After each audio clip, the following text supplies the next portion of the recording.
હિંમતનગર તાલુકામાં તિરુપતિ ઋષિવનમાં યોજાયેલ આ મહાસંમેલનમાં રાજ્યપાલ આચાર્ય દેવવ્રતનું ભવ્ય સ્વાગત કરવામાં આવ્યું।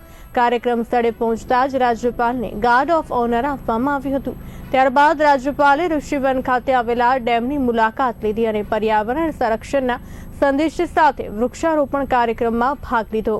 આ કાર્યક્રમ દ્વારા પ્રાકૃતિક સંસાધનોના સંરક્ષણ અને હરિત અભિયાનને વધુ મજબૂતી આપવા પ્રયાસ કરવામાં આવ્યો।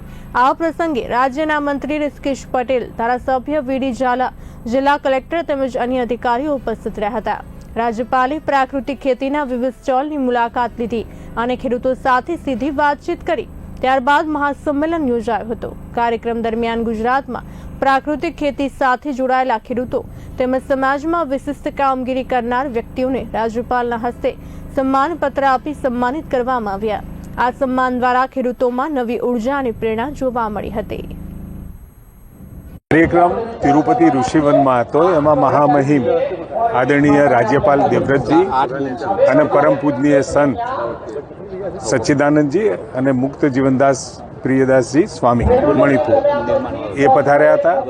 મૂળતઃ વિષય ગ્રીન ગ્લોબલ કમાન્ડો અને તિરુપતિ ફાઉન્ડેશન દ્વારા વૃક્ષો વાવવાનું, વૃક્ષો બચાવવાનું અને સાથે વોટર કન્ઝર્વેશન એટલે પાણી બચાવવાનું કામ એ મુખ્યત્વે કરતા હતા। આજથી જ આદરણીય રાજ્યપાલશ્રીએ તમામ ગ્રીન કમાન્ડોને પ્રાકૃતિક ખેતી સાથે એમને જોડ્યા છે। આજે મંત્રીમંડળ બંગલોમાં પણ ત્યાં જે કિચન ગાર્ડન છે ત્યાં પણ પ્રાકૃતિક ખેતી દ્વારા ફળ ઝાડ ઉગાડવાનું ત્યાં એ મિશન ચાલુ છે। પરંતુ મારે તમામ ખેડૂતોને એક વિનંતી છે કે એક વખત પોતે પોતાના માટે, પોતાના ઘર માટે તમે જે શાકભાજી વાવતા હોય, જે ફળફળાદી ઉગાડતા હો, એ પ્રાકૃતિક ખેતી આધારિત બનાવી તમે તમારા કુટુંબને અને તમે તમારા ભોજનની અંદર પણ ઘઉં, ચોખા, કઠોળ જે પણ વાવતા હો, શરૂઆત તમે તમારાથી કરી અને એનો એક વખત અનુભવ લઈ અને આનો વિસ્તાર પ્રત્યેક ખેતર સુધી, પ્રત્યેક ખેડૂત સુધી ઇંચે ઇંચ જમીનની અંદર જે વર્ષોથી જે પ્રકૃતિએ આપણી વ્યવસ્થા જે બનાવી છે એ વ્યવસ્થામાં સહભાગી થઈ અને માનવ જીવન બચાવવાનું કામ કરવાનો સંદેશો અહીંથી આપવામાં આવ્યો છે।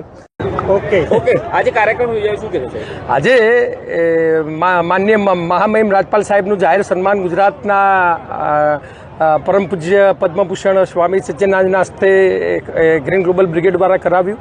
ગ્રીન ગ્લોબલ બ્રિગેડના કમાન્ડો દ્વારા ₹1 જે ભેગો થયો હતો એનો 1,11,000નો ચેક આપ્યો। સાહેબે અમારી ગંગા સ્વરૂપને પરત આપ્યો અને રાજપાલ સાહેબે જે પ્રકૃતિ ખેતીનું મહાઅભિયાન ઉપાડ્યું છે એમાં અમારી ગ્રીન ગ્લોબલ બ્રિગેડ ટીમ પણ જોઈન્ટ થઈ છે અને આ અભિયાનને દરેક ગામે ગામ અને ખેડૂત પોકે એની આ બે મોટા એક રાજપાલ સાહેબના અને ગ્રીન ગ્લોબલ બ્રિગેડના ખેડૂતો ભેગા થઈને આ એક મહાઅભિયાનમાં જોડાયા છે અને આવનાર પેઢીને આ ઝેરી મુક્ત ખેતીમાંથી મુક્ત કરવાનું આજે અમે આ બધાએ ભેગા થઈને અનુરોધ કર્યો છે અને સમાજને ખાતરી આપીએ છીએ કે આવનારા વર્ષોમાં અમે આ ઝેરી મુક્ત ખેતીમાંથી સમાજને જેટલો શક્ય એટલો વહેલા ઝડપથી મુક્ત કરીશું। આપ પણ અમને આ મિશનમાં સાથ આપો। ખાસ તો પત્રકાર મિત્રોને અમે ખાસ વિનંતી છે કે ઘણા બધા સમાચાર આપ બતાવતા હો છો, પણ પર્યાવરણના અને આવા પ્રકૃતિક ખેતીના સમાચાર જો સમાજમાં વધારે બતાવવામાં આવે તો ખેડૂતોમાં જાગૃતિ વધારે થાય એવી આ મધ્યપ્રદેશ આપ સૌને વિનંતી કરું છું। થેન્ક યુ, આભાર।